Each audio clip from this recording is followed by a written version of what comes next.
एक बार फिर मोदी में हुई दिल्ली जवाहरलाल नेहरू स्टेडियम में बीजेपी की राष्ट्रीय परिषद की बैठक। मोदी के प्रधानमंत्री बनने के बाद बीजेपी की पहली राष्ट्रीय परिषद की बैठक। बतौर बीजेपी अध्यक्ष अमित शाह के नाम पर लगेगी मुहर। पूर्व बीजेपी अध्यक्ष राजनाथ सिंह करेंगे अमित शाह के नाम का अनुमोदन। बीजेपी की राष्ट्रीय परिषद लगाएगी मुहर। राष्ट्रीय परिषद की बैठक के लिए नेहरू स्टेडियम में भव्य इंतजाम। मोदी और अमित शाह की तस्वीरों के जलवे। सुबह 11 बजे शुरू होगी बीजेपी राष्ट्रीय काउंसिल की बैठक। दीप जलाने के बाद सबसे पहले दिल्ली बीजेपी अध्यक्ष सतीश उपाध्याय करेंगे प्रतिनिधियों का स्वागत। परिषद की मुहर के बाद अमित शाह देंगे अध्यक्षीय भाषण। संगठन पर रहेगा जोर। आगामी विधानसभा चुनावों के लिए दिशा निर्देश देंगे बीजेपी अध्यक्ष अमित शाह। कार्यकर्ताओं में फूंकेंगे जोश। परिषद की बैठक में बीजेपी का प्रस्ताव भी पारित होगा। जेटली द्वारा पेश प्रस्ताव में होगा सरकार का लेखा जोखा। मोदी सरकार ने नौकरशाहों के लिए जारी किए नए कायदे कानून। नौकरशाहों को आचरण सुधारने के लिए बनाए 19 नियम। कार्मिक मंत्रालय ने all India service conduct amendment rule 2014 किया जारी। नैतिकता, सत्यता और निष्ठा के साथ काम करें नौकरशाह। नौकरशाहों को राजनीति से अलग रहने का निर्देश। किसी दल विशेष से ना रखे संबंध।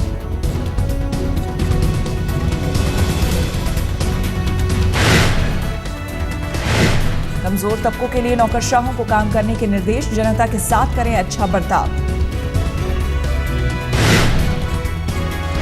सभी अधिकारियों को करना होगा निजी हितों का खुलासा। निजी हितों वाले महकमे में नहीं मिलेगी तैनाती।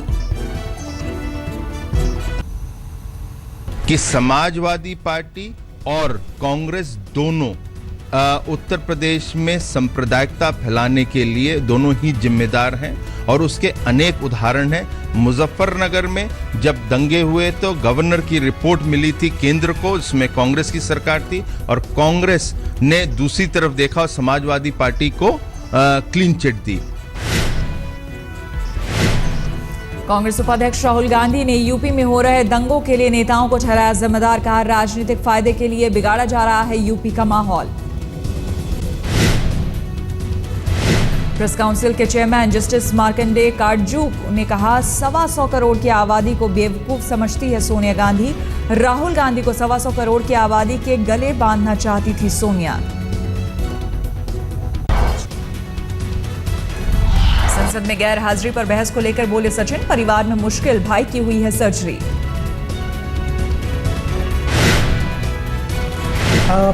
There was an emergency in my family which I didn't disclose. It was a medical emergency and I thought certain things are kept private. Rajya Sabha सांसद सचिन तेंदुलकर और रेखा की गैरहाजिरी का उठा मुद्दा। सीपीएम सांसद पी राजीव ने उठाया था सवाल।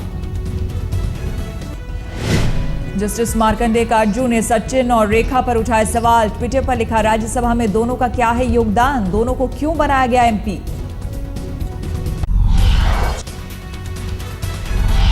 राज्यपाल पद से बर्खास्त किए जाने के बाद कमला बेनीवाल की पहली प्रतिक्रिया। जो कुछ किया संविधान के तहत किया।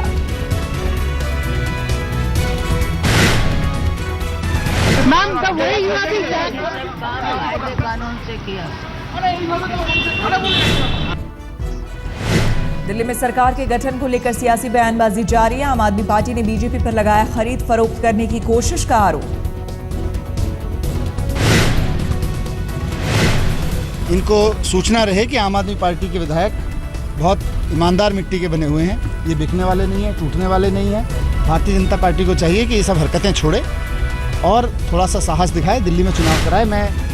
वो स्वयंभू इस राजनीति के हरिश्चंद्र हैं। तो अगर जो स्वयंभू राजनीति का हरिश्चंद्र है वो कुछ भी कह सकता है, वो कभी झूठ नहीं बोलते और इसलिए ये उनको लोगों को तय करना है कि वो क्या करते हैं। फूलन देवी मर्डर केस में पटियाला हाउस कोर्ट का फैसला। शेर सिंह राणा दोषी करार।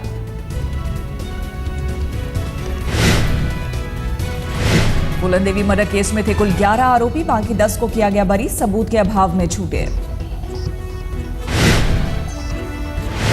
शेर सिंह राणा को धारा 302 और 310 के तहत ठहराया गया दोषी। 12 अगस्त को सजा पर सुनवाई।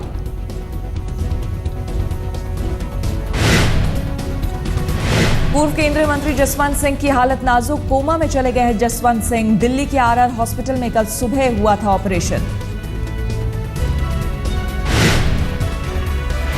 परसों रात घर में गिरकर घायल हो गए थे जसवंत सिंह। सिर में चोट लगने से हुई थी इंटरनल ब्लीडिंग। दिल्ली के जनकपुरी में प्ले स्कूल में बड़ी लापरवाही। 2 साल 4 महीने के बच्चे ने खाया जहरीला केमिकल।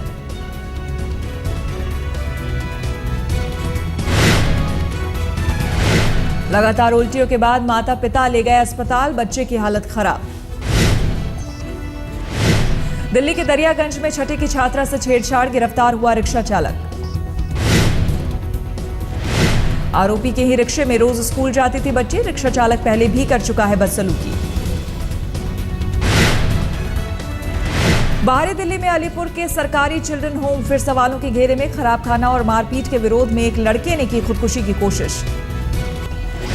पेंटागन के प्रवक्ता का बयान, अमेरिकी सेना ने इरबिल में आईएसआईएस के तोपों को बनाया निशाना। तोपों का इस्तेमाल इरबिल की रक्षा कर रही कुर्दिश सेना के खिलाफ हो रहा है, जहां अमेरिकी अधिकारी फंसे हुए हैं।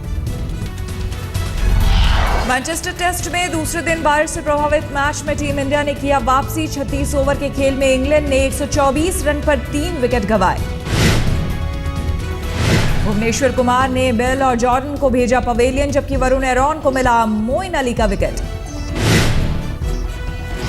मैनचेस्टर टेस्ट में दूसरे दिन का खेल खत्म होने तक इंग्लैंड का स्कोर 6 विकेट पर 237 रन। अब तक मिली 85 रनों की बढ़त। जो रूट और बटलर नाबाद हैं। रूट ने 48 रन जबकि बटलर ने 22 रन बनाए। मैनचेस्टर टेस्ट की पहली पारी में टीम इंडिया सिर्फ 152 रनों पर सिमट गई थी। 6 बल्लेबाज खाता भी खोल नहीं पाए थे।